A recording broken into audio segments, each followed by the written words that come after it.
Isaías 40. Leemos los versos del 27 en adelante. Si aún no lo has hecho y todavía tienes la oportunidad de enviarle a alguien la comunicación de que estamos en vivo, te invitamos a que lo hagas y compartas el link con tu amigo o tus amigos y familiares en esta mañana.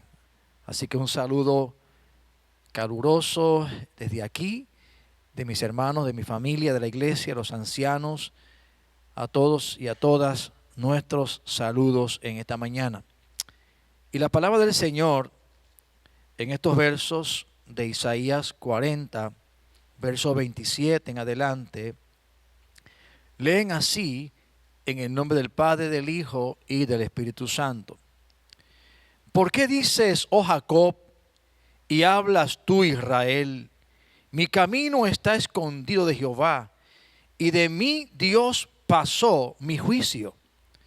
¿No has sabido, no has oído que el Dios eterno es Jehová, el cual creó los confines de la tierra? No desfallece, ni se fatiga con cansancio, y su entendimiento no hay quien lo alcance. Él, escucha bien, Él da esfuerzo al cansado. Él multiplica las fuerzas al que no tiene ninguna. Los muchachos se fatigan y se cansan. Los jóvenes flaquean y caen. Pero los que esperan en Jehová tendrán nuevas fuerzas. Levantarán alas como las águilas. Correrán y no se cansarán. Caminarán y no se fatigarán. Oramos en esta mañana y pedimos al Señor que Él afirme en nosotros esta palabra y promesas contenidas en esta escritura. Padre eterno y maravilloso, te adoramos. Qué excelente poder elevar cánticos de adoración, de exaltación a tu nombre e invocarte con las fuerzas de nuestro corazón. Gracias, oh Dios, por recibir la alabanza que tus hijos elevan ante tu altar. Ahora, Señor, prestamos nuestros corazones y oídos para atender el consejo de tu palabra. Tu palabra que es semilla poderosa, inspirada por el Espíritu Santo y traída para hacer aquello por lo cual tú la envías en esta mañana. Padre, afirmamos que, oh Dios, podemos ser y hacer todo cuanto tu palabra dice que somos y que podemos hacer. Padre, en esas promesas nos afianzamos, nos aferramos, oh Dios, para que a través de tu palabra nuestras vidas sean transformadas para la gloria de tu bendito nombre, Jesús. Gracias te damos. Toda gloria y honor la tributamos a ti. Amén. Hemos leído un pasaje, como les decía, que seguramente usted ha leído y ha sido uno de los pasajes bíblicos que mayor consuelo y que fuerzas trae a nuestras vidas al leerlos y al recibirlo. Cuando pensaba en este sermón, en mi mente estaba presente un cántico que hace años atrás, no sé si cuántos años, pero sé que hace años atrás, compuso el hermano Dani Berríos. Y precisamente el cántico lleva por título Los que esperan en Jehová, que es el tema de este sermón. Y en ese cántico él expresa y le pone música a estos versos de una forma maravillosa. De veras que le voy a pedir como una asignación que usted, después que termine el sermón, no ahora, después, usted busque allá en su internet este cántico y vuelve a escuchar esta música excelente. A veces yo pienso que es muy triste que quede en el pasado y quede en el olvido composiciones líricas con un contenido tan poderoso, libros a veces que ya no se publican, no se reeditan, que fueron y son tesoros que a veces cuando estamos haciendo un estudio, haciendo una indagación o preparándonos para un sermón, comenzamos a buscar en los recuerdos y sacamos esos tesoros y los traemos al presente. Pero qué triste que muchos estén allá cubriéndose de polvo en el pasado. Pero les invito a que usted en esta mañana o en este día saque un tiempo para repasar ese cántico tan inspirador que es música puesta a estas letras y a estos versos que hemos leído. De hecho, también hay un coro que hace tiempo se cantaba que también recoge estos cánticos. Los que esperan en Jehová tendrán fuerzas, levantarán alas como águilas. Es un coro que cantábamos, amén, en el pasado. Así que son cánticos y expresiones cantadas del texto bíblico que traen tanta inspiración a nuestras vidas. Pero permítame reflexionar sobre estos versos que hemos leído. La lectura que hicimos comienza con una serie de preguntas. Unas preguntas que Dios hace al corazón del hombre. ¿Sabe? Dios hace preguntas. Preguntas que son a veces confrontadoras. A veces son reveladoras. Él le pregunta a Jacob, le pregunta a Israel, dándonos en esas dos expresiones, que es una pregunta de carácter personal. A Jacob como individuo, a Israel como nación. Hay preguntas que Dios hace al hombre en su intimidad, en su soledad, allí en su espacio único, reservado. Pero hay preguntas que Dios le hace al pueblo, le hace a la nación. Y escuche las preguntas que Dios le hace, tanto en el carácter, reitero, personal, como en el carácter nacional o congregacional, si fuera el contexto de la iglesia. ¿Por qué dice eso, Jacob? ¿Y por qué tú estás hablando, Israel? Mi camino está escondido de Jehová. De mí Dios pasó mi juicio. Una lectura de ese verso en una versión más cercana al lenguaje moderno, como lo es la Nueva Traducción Viviente, lo dice de esta manera: oh Jacob, ¿cómo puedes decir que el Señor no ve tus dificultades? Oh Israel, ¿cómo puedes decir que Dios no toma en cuenta tus derechos? Son preguntas inquisitivas, preguntas que van al corazón. Están hablando de lo que está hablando la gente, lo que dice la gente. Yo pregunto, si hoy tú y yo fuéramos interrogados por Dios, ¿qué preguntas tú piensas que Él podría hacerte? Sabe, a veces nosotros en nuestra experiencia diaria solemos hablar y decir cosas. Yo mismo, para no poner a nadie de ejemplo, a veces me he quedado en la trampa de que he dicho cosas en una ligereza de palabras, o que me he expresado de algo o de alguien de alguna manera, y ha ocurrido, no muchas veces, porque no suelo hacerlo con frecuencia, pero porque no me gusta hablar de nadie, pero créame, hemos pecado también de eso en ocasiones. Y recuerdo una vez que dije algo y, óigame, y se enteró la persona y me preguntó por qué dije lo que dije. Y qué vergüenza, porque fue una ligereza de mis bocas, de mis palabras. Así que a veces somos atrapados en esa red de decir cosas, de expresar cosas, sin pensar que alguien nos puede preguntar sobre lo que estamos diciendo. Óigame, aquí Dios se le ocurre preguntarle a la nación, preguntarle a Jacob, ¿por qué está diciendo que Dios no está cuidando de ellos? ¿Por qué están diciendo que Dios no hace justicia? Se les zafó las palabras posiblemente. O quizás en un coraje, en una crisis, en un momento difícil, expresaron lo que cualquier persona, tú y yo quizás, lo hubiéramos expresado. ¿Sabe? Aquí Dios es el que está preguntando. Dios es el que está preguntándole al pueblo y al individuo. Como Dios posiblemente, y quizás no digo posiblemente, Dios con toda certeza nos está haciendo estas preguntas a nosotros. ¿Por qué estás hablando lo que hablas? ¿Por qué quizás dijiste que ya no hay esperanza? ¿Por qué quizás has preguntado que Dios no sabe o no tiene noticia de tu persona? No sé qué has dicho, no sé qué has preguntado, pero Dios hace preguntas. Y déjame decirte, cuando Dios pregunta, Dios no está buscando información. No, Dios no está, amén, tratando de saber algo porque Él ya lo sabe todo.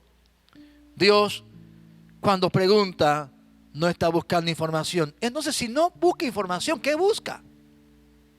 Si su intención no es buscar algo que Él no sabe, cosa que es imposible, entonces ¿por qué pregunta? Yo pienso, y mi respuesta pastoral a esa pregunta es que lo que busca es que yo reflexione, que yo internalice y que posiblemente recurra a un proceso de autoevaluación que finalice en arrepentimiento, en afirmación de su gracia, en confesar que le necesito profundamente. De hecho, cuando Dios le preguntó a Caín, después que Caín había hecho la barbaridad de matar a su hermano, Dios le pregunta a Caín, ¿dónde está tu hermano? ¿Usted piensa que Dios no sabía lo que Caín había hecho? ¿O no sabe dónde él había enterrado el cadáver de su hermano Abel? Seguramente sí. Pero con todo y eso Dios pregunta. ¿Será posible que Dios preguntó a este personaje bíblico, a Caín, con la intención de que él confesara el crimen que había cometido? No sabemos. Es posible. Lo que sí sabemos es la respuesta que Caín le dio a Dios. Una respuesta soberbia, una respuesta de terquedad, una respuesta de no admitir lo que había hecho, de justificar o de desplazar la responsabilidad de lo que le concernía a él como individuo. Le respondió a Dios, ¿qué tengo yo que ver con mi hermano?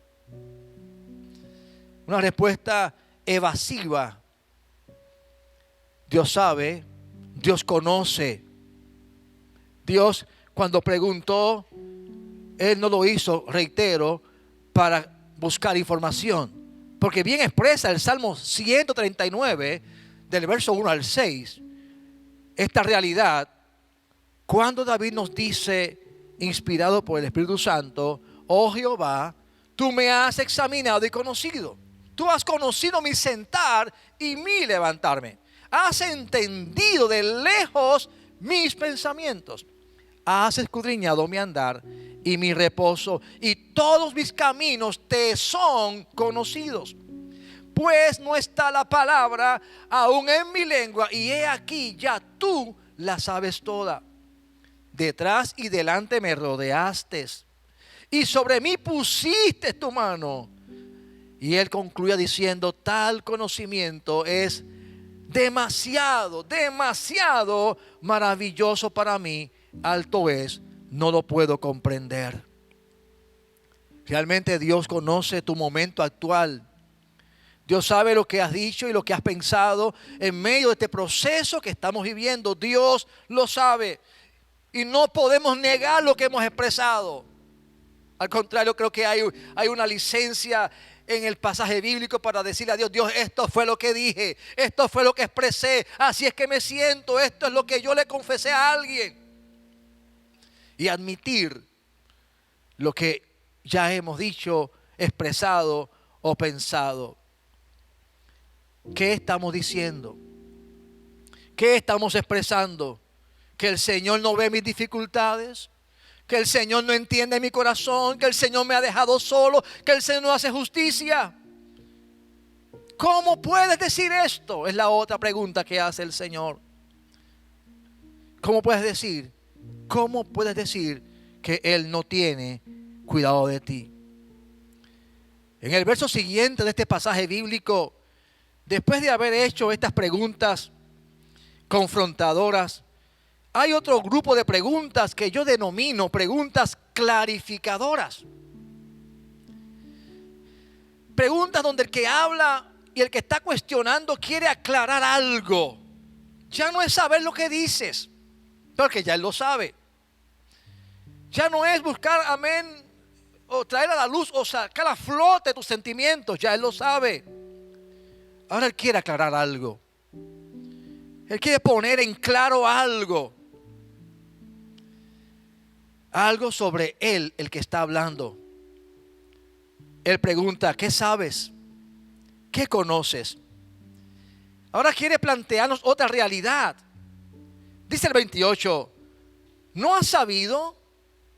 ¿No has oído que el Dios eterno es Jehová, el cual creó los confines de la tierra? No desfallece, ni se fatiga con cansancio, y su entendimiento no hay quien lo alcance. Esta pregunta que ahora Él dirige al oyente, sea este Jacob en el contexto de Isaías o Israel, o sea usted, o sea yo, sea la iglesia, sea Puerto Rico, sea el mundo entero. Es una pregunta que grita a voces. No has oído, no has sabido, y nos hace dirigir hacia una fuente de respuestas. No has sabido es una expresión que va dirigida a hacernos ver la importancia de lo que Dios ha dicho en su palabra.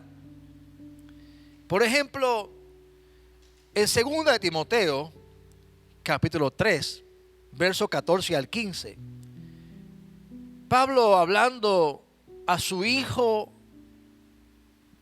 a su discípulo Timoteo, le dice a él lo siguiente: pero persiste tú en lo que has aprendido y te persuadiste, sabiendo de quién has aprendido.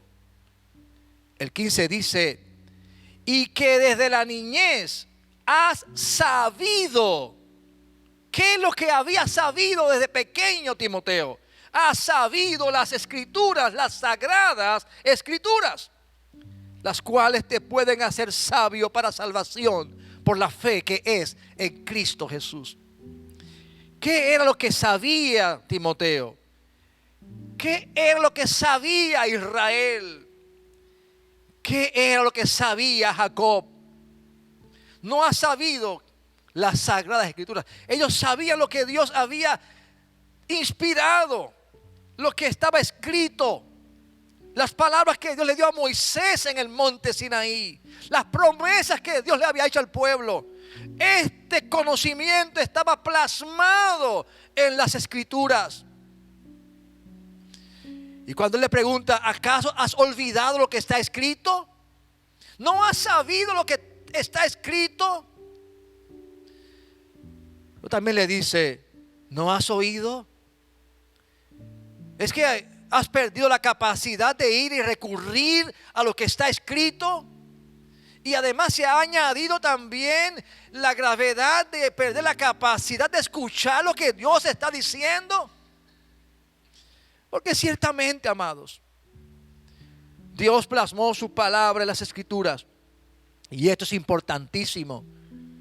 No hay lugar, no hay fuente fidedigna al cual podamos recurrir para saber qué Dios ha dicho. Su palabra, que Él mismo dijo, aunque todo pase, su palabra permanece para siempre. Porque el cielo y la tierra pasará, mas su palabra permanecerá. De manera que el Señor en su pregunta está haciéndole al pueblo, a la nación, al individuo, el pensar qué ha hecho con lo que sabe a través de la palabra de Dios. Pero también reiteramos, le pregunta, ¿y qué has oído? En el contexto de Israel y del judaísmo, hay algo interesante, y es que hay una Torah escrita o palabra escrita que es vital, pero ellos también en su proceso de nación valoran lo que es la tradición oral, es decir, aquellas cosas que los sabios han interpretado de la Biblia. Pero yo quisiera alargar un poco esto un poquito más y decir que hay un testimonio, hay algo que Dios está haciendo, que está diciéndonos a través de las situaciones y de la propia vida nuestra. Y tú has visto momentos dados en tu vida cómo la gracia de Dios se ha manifestado. Y alguien no sabe ese testimonio. Alguien no ha oído eso. O tú mismo o yo mismo quizás lo he olvidado. Así que hay una palabra de Dios escrita. Y hay una palabra de Dios que está brotando en los corazones y en la experiencia de cada persona que tú necesitas saber. Hay alguien que Dios ha levantado, ha sanado. Hay alguien que Dios ha hecho una obra poderosa y debes saberla. Porque Dios sigue obrando. Dios sigue obrando, gloria a Dios. La pregunta es, ¿has olvidado la palabra? ¿Has olvidado el testimonio viviente de tu vida o de alguien? Sabe, privarnos o ignorar estas fuentes nos pone en grave peligro de desesperación. Y es aquí donde el Señor quiere llamar la atención del pueblo. ¿No has oído que el Dios eterno es? Y algo que quiere ahora el Señor es que repasemos. De hecho, la lectura de este capítulo 40 está lleno de afirmaciones. Está, amén, sumamente, intensamente cargado de expresiones que exaltan la grandeza y el poder de Dios. Es un testimonio, es un resumen pequeño de lo grande que es Dios. Permíteme repasar algunas cosas que son los testimonios que levanta el escritor bíblico, que levanta el Espíritu Santo, para que te recuerdes quién es el Dios que te describe la Biblia. ¿Quién es el Dios que se revela a través de la palabra? Para que vuelvas a escuchar lo que es Dios. Y también saques un tiempo para deleitarte en los testimonios, en las obras poderosas que el Señor sigue haciendo. Porque en medio de toda oscuridad hay una luz que ha brillado por siglos. El Señor no ha quedado silente en este mundo y en esta historia. Si quieres buscar historias poderosas, las vas a encontrar. Triste para aquel que las ignora. ¿Qué dice Isaías sobre Dios? Él lo describe, y no puedo leer los pasajes bíblicos. Tú lo vas a leer luego en tu casa posiblemente. Pero en el verso 11 lo describe como el buen pastor. Un pastor amoroso. Un pastor que trata con delicadeza a la recién parida. Oh, gloria, qué imágenes maravillosas del cuidado, la ternura, el amor de Dios. En el verso 12 habla de un Dios inmenso, de un Dios tan inmenso que en una figura hipotética, poética y maravillosa dice que Él recoge todas las aguas en el cuenco de su mano. ¿Qué es un océano para Dios? Una simple gota de agua en su mano poderosa. Si un océano, si todas las aguas del universo son recogidas, o de la tierra debo decir, son una gota para Dios. Tu problema, tu situación, no es algo fuera de este mundo o que Él no pueda resolver o intervenir. Los versos 13 al 14 de ese pasaje nos hablan de que Dios es un Dios único, un Dios sabio.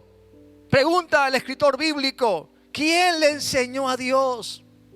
¿Habrá algo que Dios no conozca, que no sepa? ¿Habrá alguna situación en la cual Él no encuentre una solución o no dé una solución? Él lo sabe todo, lo conoce todo, sabe lo que es mejor para mí, lo que es mejor para ti.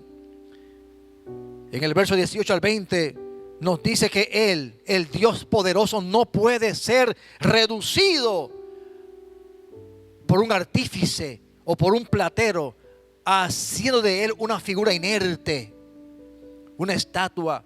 Él no está reducido a nada de esto. En los versos 21, 22, 25 al 26 reitera que Él es el creador. Todo cuanto existe, existe porque Él lo ha creado.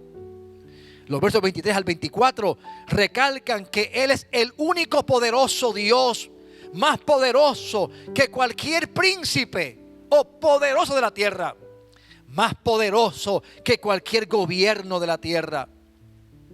Entonces, las soluciones no están en los poderosos de la tierra, ni en los gobiernos, está en Dios.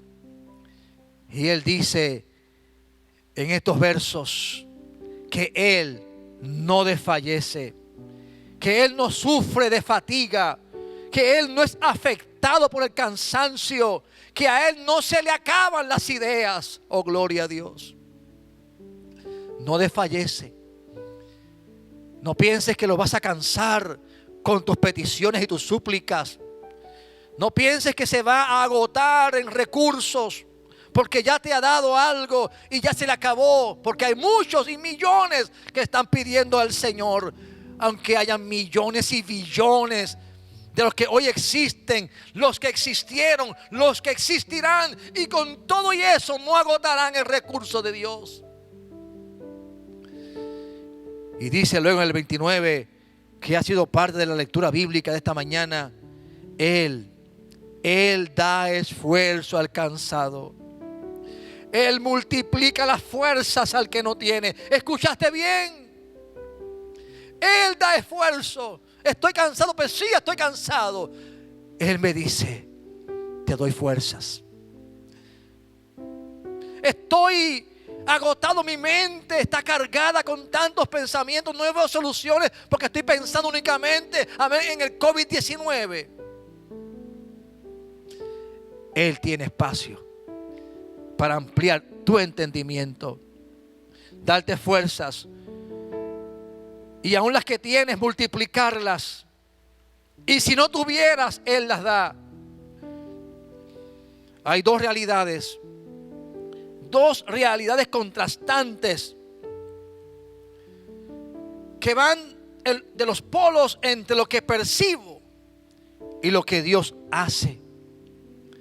Observe que en el verso número 30 Él dice lo siguiente: los muchachos se fatigan y se cansan, los jóvenes flaquean y caen. Así que no hay en el pasaje bíblico una negación de las realidades que pueden afectarnos, porque es normal que alguien se pueda cansar, o que alguien pueda flaquear, o que alguien pueda caer. Son realidades muy humanas, situaciones que nos puede acontecer a cualquiera. Y eso lo podemos ver. Es lo que vemos o lo que percibimos. Pero hay un contraste. Hay algo que va al polo opuesto. Es lo que yo puedo vivir, percibir, experimentar. Pero ¿y de Dios qué? Del otro lado, Él tiene una respuesta. Él no ignora nuestras debilidades y nuestras fatigas, pero Él tiene respuesta a esas debilidades y a esas fatigas. Él no se queda silencioso o mudo ante esa realidad que tú y yo podemos estar viviendo. ¿Y qué es lo que Dios hace?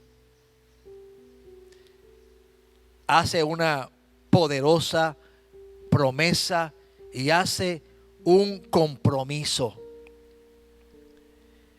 Dice el 31, pero, y siempre recalcamos que esa palabra breve de 4 letras marca un giro radical en cualquier discurso o en cualquier situación que estemos viviendo. Es cierto que me fatigo. Es cierto que me canso.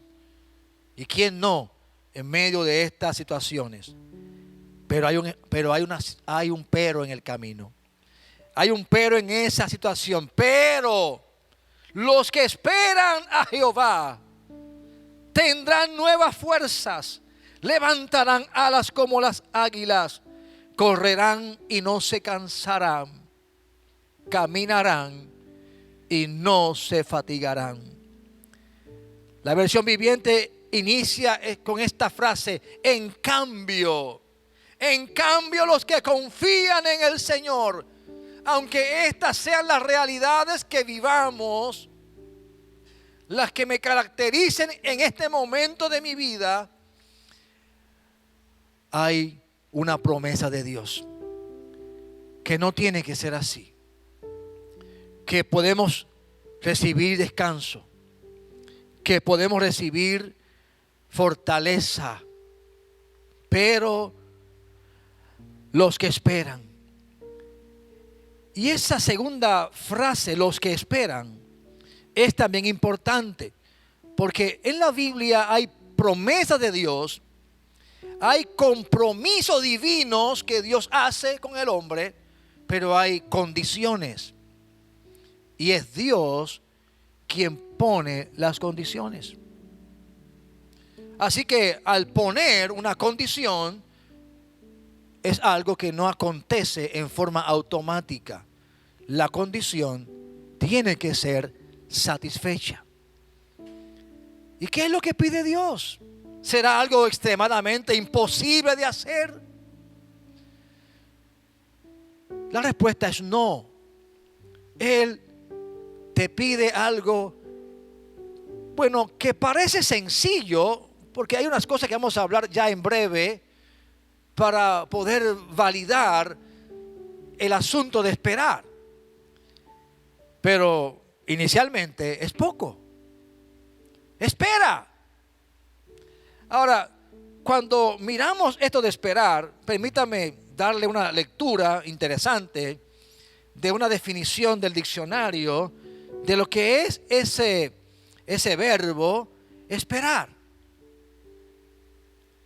Y ahora cuando digo esta palabra esperar, recuerdo a uno de mis sobrinos, ¿verdad?, que usa esa palabra, esperar. Es tener esperanza de conseguir lo que se desea. ¿Qué dije? El diccionario, esto no es teología, esto es sencillamente la definición del diccionario común de la lengua española. Tener esperanza de conseguir lo que se desea.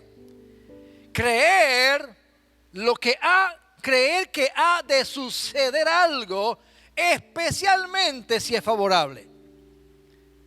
Sigue diciendo, permanecer.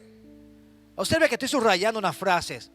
Esperanza, creer, permanecer es la siguiente definición. Permanecer en el sitio a donde se cree que ha de ir alguien o en donde se presume que ha de ocurrir algo. Permanecer. Esperar, esperanza, creer, permanecer. Es interesante que esa palabra en el lenguaje hebreo está vinculada a una frase primitiva que significa atar, ligar. Y cuando uno mira todas estas definiciones o palabras, entonces puede concluir que lo que Dios está diciéndonos allí es que esperar significa poner nuestra confianza en Él, esperar en Él, permanecer en Él, vincularnos a Él en una relación personal. Aleluya. Entonces, la promesa de Dios, el contrato de Dios, el compromiso de Dios es para aquellos que permanecen en Él, que perseveran en Él, que esperan en Él, que confían en Él. Alguien dijo que la espera desespera. Esa frase quizás la ha oído usted muchas veces, o peor aún, o mejor aún, quizás la ha experimentado. qué difícil es esperar. Qué difícil que alguien te diga, mira, voy a llegar a esta hora. Y cuando pasan 5 minutos y no llega, usted comienza a pensar, no llegará, se le olvidó, tuvo un accidente, se murió. Usted llena su espacio mental con una cantidad de cosas y algunos hasta se van a enojar y están muy molestos. Pero amados, esperar ciertamente no es algo fácil. Pero es una clave importantísima que nos establece el Señor. Por eso es que a veces tenemos que lidiar. O sea, esperar no es algo pasivo. No es quedarnos ahí lanzados hacia atrás, abanicándonos frente a la playa. Nada de eso, no. A veces hay luchas. Esperar a veces va a requerir esfuerzo, va a requerir batallas. Va a requerir permanecer allí, no importa lo que pase. Yo estoy esperando porque creo que va a llegar.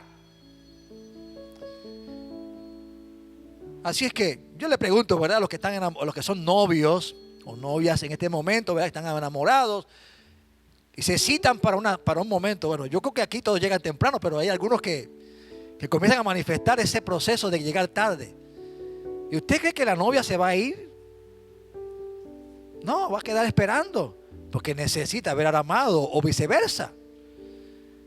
Yo les aseguro que muchos de ellos no van a abandonar el lugar hasta que llegue la persona que está esperando. Pues así sea con el Señor, esfuércese, pelee contra ese sentimiento y manténgase firme. Porque va a llegar el Señor. Él lo prometió. De hecho, en el Salmo 31, verso número 24, el Señor dice, esforzaos. Todos vosotros, esfuércense en todos los que esperan en Jehová y tome aliento vuestro corazón.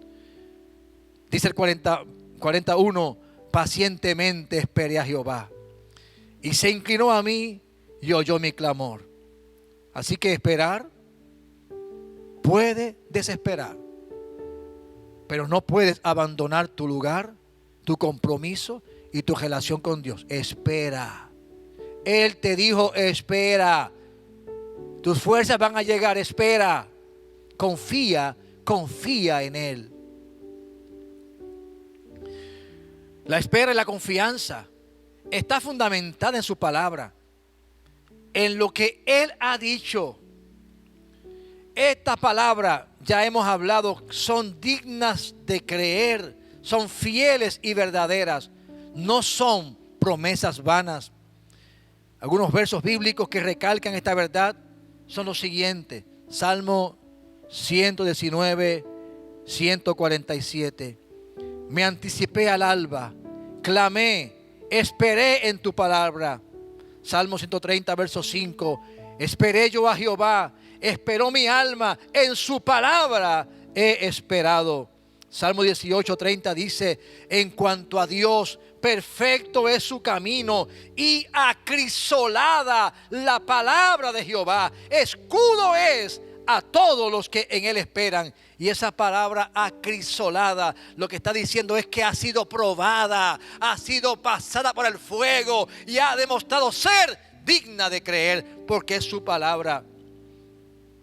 En el Salmo 31, 6 dice, aborrezco a los que esperan en vanidades ilusorias, mas yo en Jehová he esperado. En otras palabras, el salmista expresa que hay gente que dice babosadas, dice cosas sin sentido. Mire, yo le pregunto, si alguien le ha decepcionado 5 o 6 veces, ¿usted le va a creer una quinta vez? Yo pienso que lo dudo mucho. Porque son vanidades lo que habla, son ilusiones. Pero el Señor no habla ilusiones. La bondad de Dios está reservada para los que esperan en Él. Cuán grande es tu bondad, dice el salmista en el 31, 19. Cuán grande es tu bondad, la que has guardado para los que te temen, que has mostrado a los que esperan en ti, delante de los hijos de los hombres. Qué verso poderoso, qué verso maravilloso. está diciéndonos que Dios es bondadoso, Dios es amoroso, Él es misericordioso y dice que Él ha guardado su bondad para aquellos que le temen y ha mostrado su bondad a aquellos que esperan en Él. Espera en Dios, confía en Dios. ¿En qué estás confiando? ¿En qué o en quién has puesto tu esperanza? ¿En quién o en qué estás esperando? Es la pregunta. El salmista en el verso 20, en el Salmo 20, versos 7 al 8, él dice: estos confían en carros, aquellos confían en caballos, mas nosotros, en el nombre de Jehová, nuestro Dios, tenemos memoria. Ellos, los de los carros, los de los caballos, ellos flaquean y caen, mas nosotros, aleluya, mas nosotros nos levantaremos y estaremos en pie. ¿Lo escuchó? Aleluya. Ellos flaquean y caen, mas nosotros nos levantamos y estamos en pie.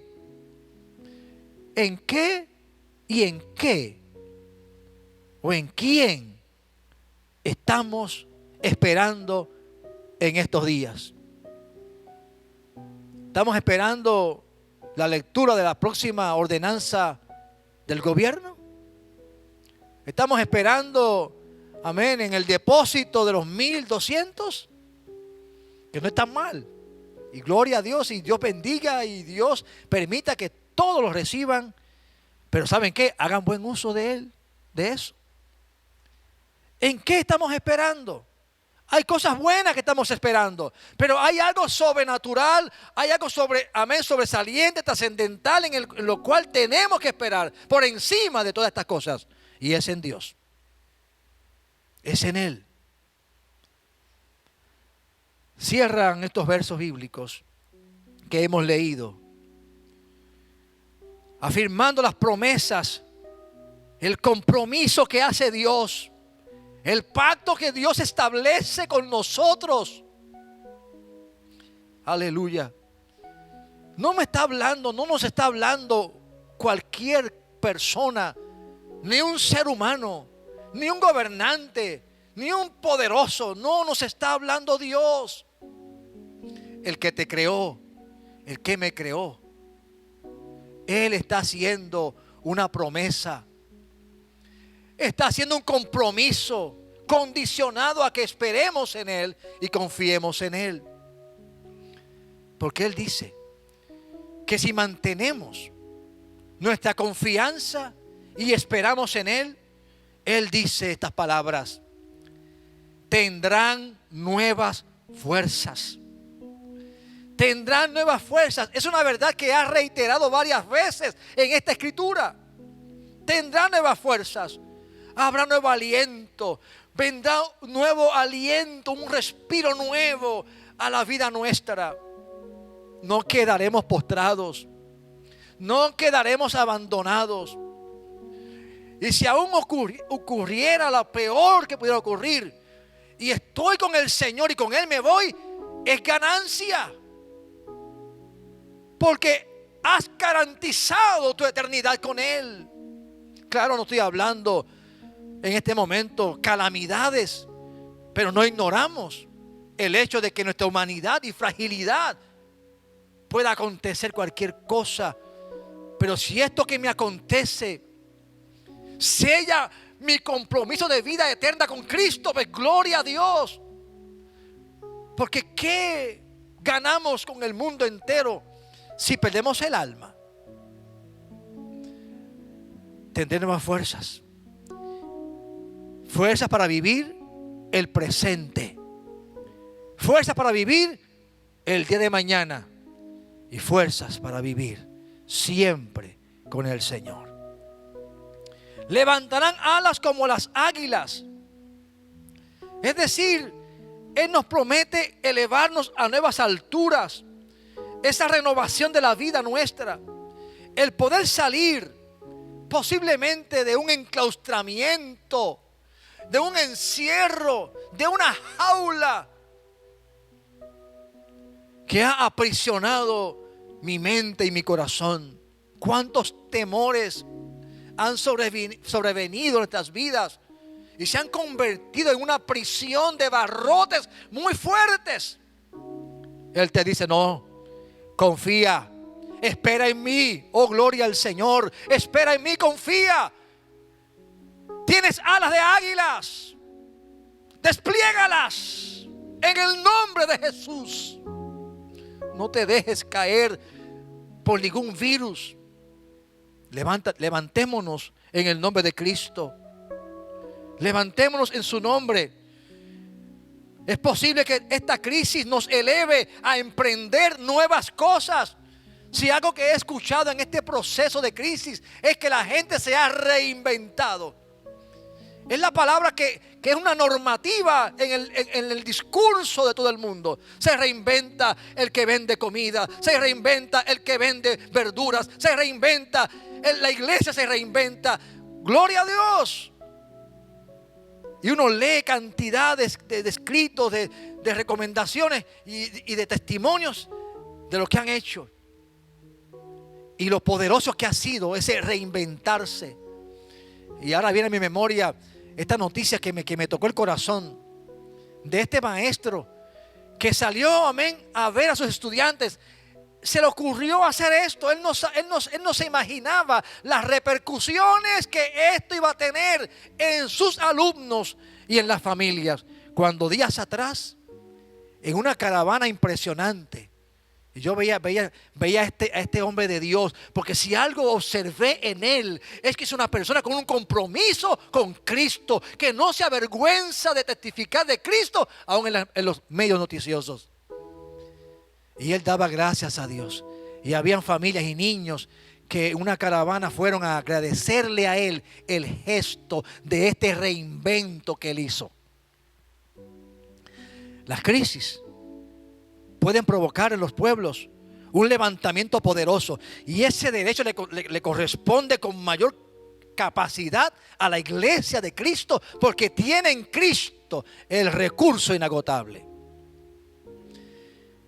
Levantarán alas como las águilas.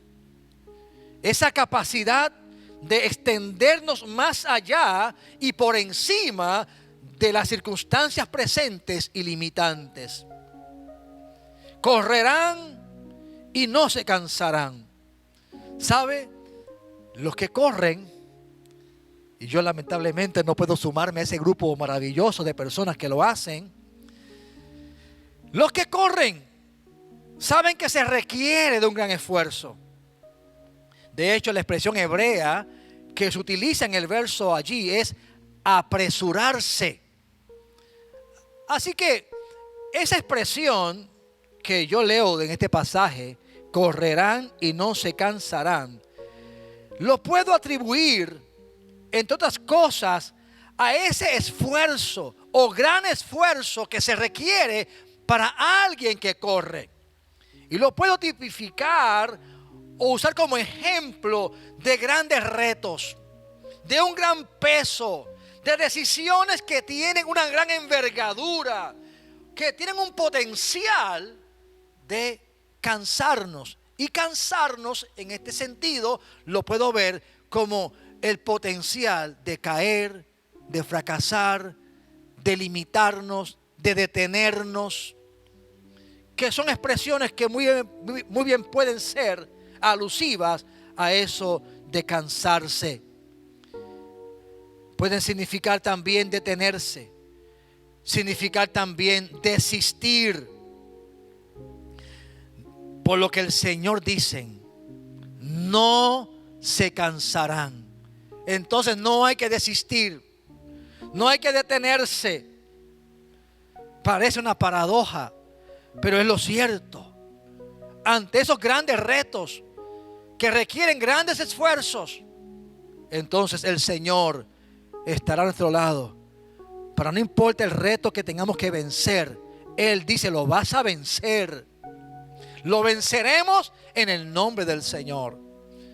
La iglesia tiene grandes retos en este tiempo, pero no podemos detenernos, porque Él ha dicho, no te cansarás. Seguiremos hasta que Él venga. Termina el verso con una expresión diciendo, caminarán y no se fatigarán.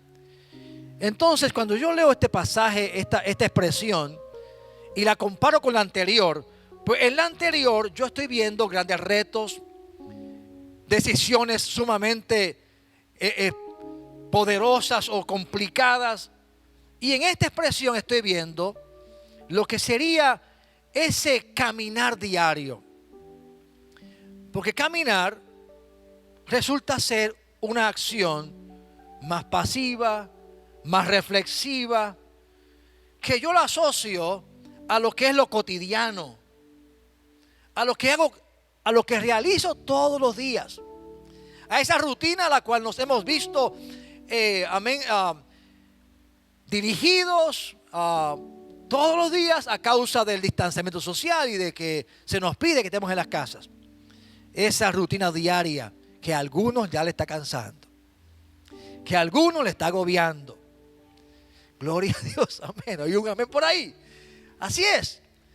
Así que en ese caminar, pero ¿sabes qué?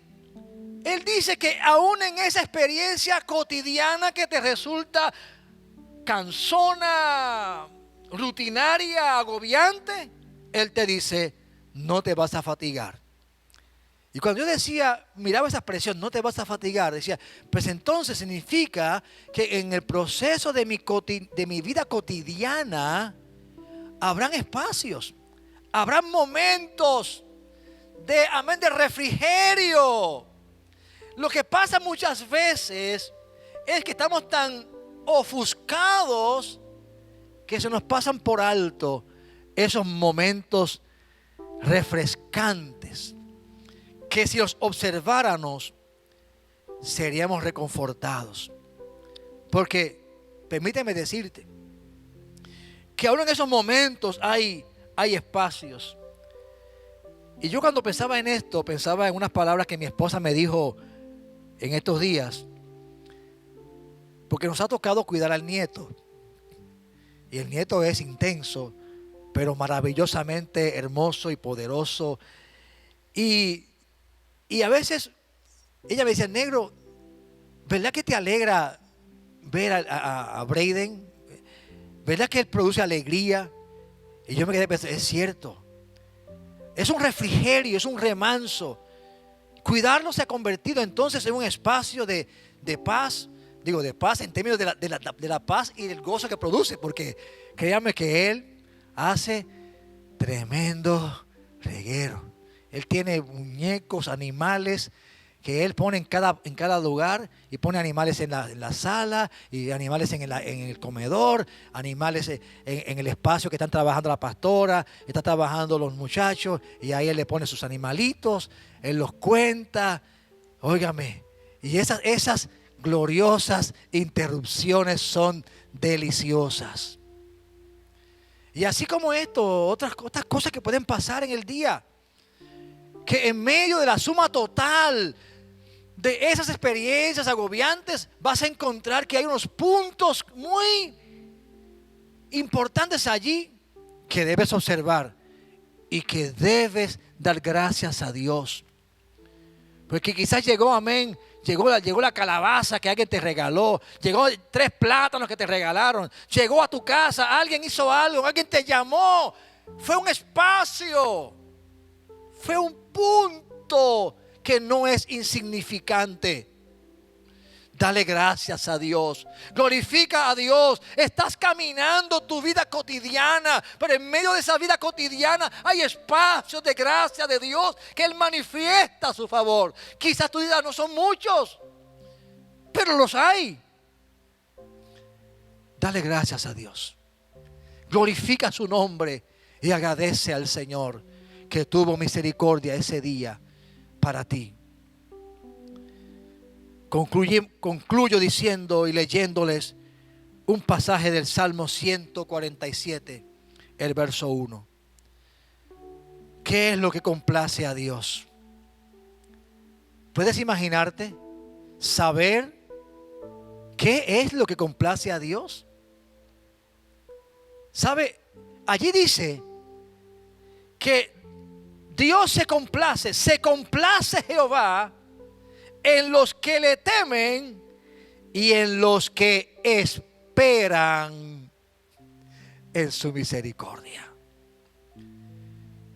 Entonces, si algo complace a Dios, es que aprendas a esperar en Él, que aprendamos a confiar en Él. ¿Qué estás diciendo? ¿De qué estás hablando? ¿De qué estoy hablando?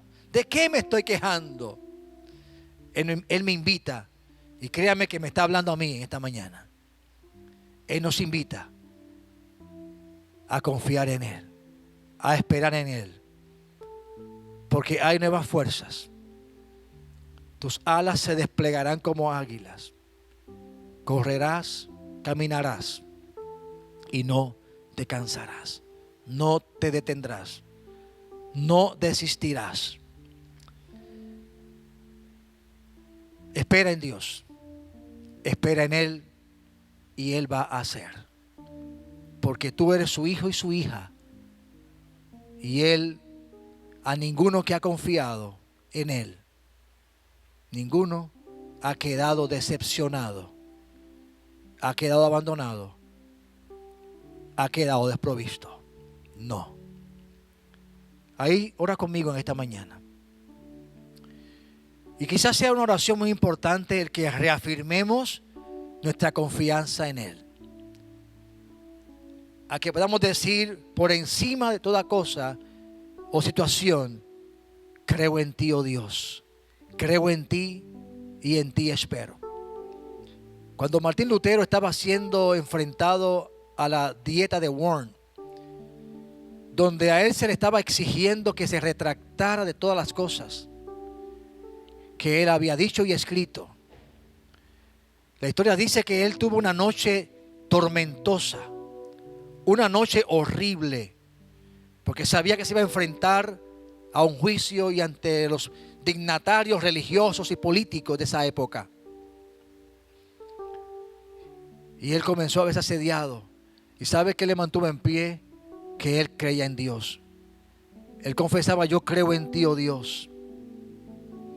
Y si no me convencen por la Biblia, yo estoy dispuesto a morir. Él puso su confianza en lo que Dios dice en la palabra, al punto de poner su vida en la balanza de morir o vivir, pero nunca negar lo que Dios había escrito y dicho en su palabra.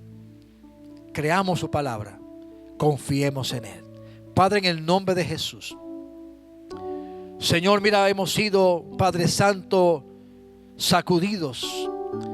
Y cuántas expresiones hemos dicho, Padre, en un desahogo, en una confesión, en una catarsis de sacar hacia afuera todo lo que hay en el corazón. Y ciertamente, Señor, quizás muchas veces dentro de ese despliegue de palabras hemos expresado desconfianza, abandono, temores.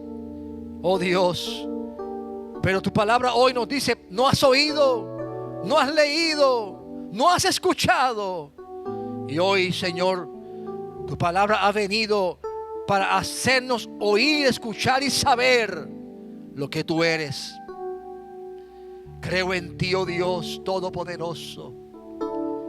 Creo en ti, oh Cristo, Hijo eterno. Creo en ti, maravilloso Consolador, Espíritu Santo, que eres la fuente de vida, quien nos llevará de gloria en gloria y de poder en poder, en quien está refugiada mi alma.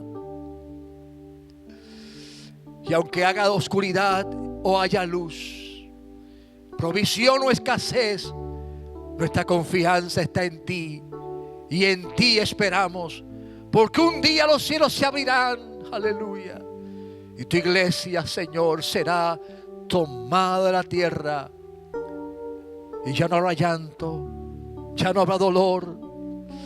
Oh, porque para los que esperan en ti, Señor, son estas promesas. Yo te pido, Dios, en esta mañana que haya una reafirmación en los corazones de cada uno de los oyentes y hermanos. Hoy, oh Dios, hagamos una reafirmación de nuestro compromiso contigo, de servirte, de amarte, de esperar y confiar en ti. Y Padre, yo oro en esta mañana que si no hay esa esperanza y esa afirmación en algún corazón, porque no te conoce, que hoy sea el día, hoy sea el momento cuando pueda venir a tus pies y decir: yo también creo. Yo también creo en ese Dios todopoderoso. Creo en Jesucristo, que es mi Salvador, y creo que soy lleno del Espíritu Santo. Aleluya. Oh, ora ahí en tu hogar. Ora y afirma tu confianza en Dios. Y ora y recibe a Jesucristo como Salvador, si aún no lo has hecho. Ora y clama al Señor, porque Él está ahí para escucharte. Gracias, Padre. Toda gloria y toda honra la damos a ti, Dios maravilloso y Dios poderoso. Gracias.